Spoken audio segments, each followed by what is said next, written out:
My name is Schmieg. As many of you know, Woodlake has been my church home my entire life. I was baptized, confirmed, and married here. I sang in the church choirs and was active in the youth group. But in my senior year of high school, everything changed. Some of the adult members of our congregation were unhappy with our youth pastor and wanted to fire him. Our youth group became fired up and demanded to be heard. We presented our case to the congregation, but those in power didn't hear us or didn't care. Our pastor was fired.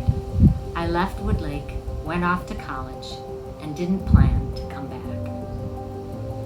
When I married Wayne, it was easy to not come back. We had both recently graduated from the University of Minnesota, and we questioned the faith stories of our childhood. And I was still unhappy with the lack of understanding from past Woodlake leaders. But time passed, and we had 4 daughters. We had our children baptized at Woodlake, initially to please my parents. We enrolled them in Sunday school because we believed that the stories of Jesus helped to make us better people, and we wanted that for our girls.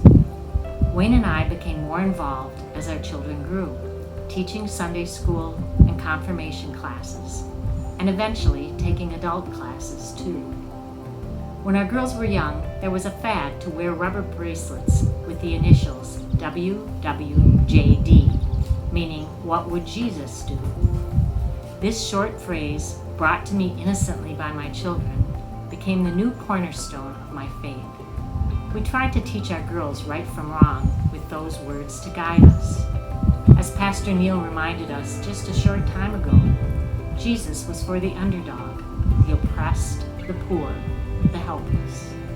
We know that we are doing our best for those most in need when we are trying to follow Jesus. Now here we are in 2020, and our girls are all grown and gone, but we have the joy of having wonderful grandchildren to keep us both young and to share our beliefs. Then COVID-19 appeared and changed our world.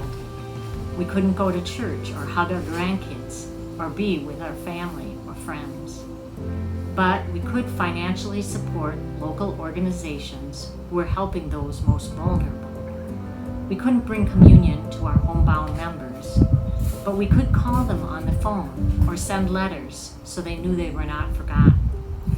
We got a Zoom membership to stay close to family with video meetings, and were able to use it to stay close to friends at Woodlake as well. Then George Floyd was killed, and our community was turned upside down again. We had to rethink the beliefs we held about our police and our neighbors of color. We had to listen to what our neighbors have been trying to tell us for a long time. I thought back to my senior year in high school when those in power hadn't listened to me and how greatly that had affected my life. But I think that looking to Jesus for guidance can help us here too.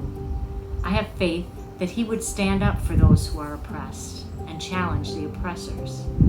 Because of the pandemic, I have chosen not to march with those who want change. But I can write to my representatives. I can listen to my neighbors. I can support organizations that are doing good work for change. My faith is no longer the simple trust of my childhood, but it is a compass for me to help me choose the right path forward. As an adult, I went to Woodlake's church services regularly, not out of obligation, but to renew me, to find forgiveness, to find guidance, and to help me strive to be a better person in the weeks to come. I'm grateful to my home church of Woodlake for continuing to be there for me, even when I cannot physically be in the building. I miss seeing our church family and pray that all of you are surviving the challenges of this year, as we are, and hope to see you again in our church home. And please remember, as it says in John 15, verse 12, "This is my commandment, that you love one another as I have loved you." Let us show this new world that we are Christians by our love for all.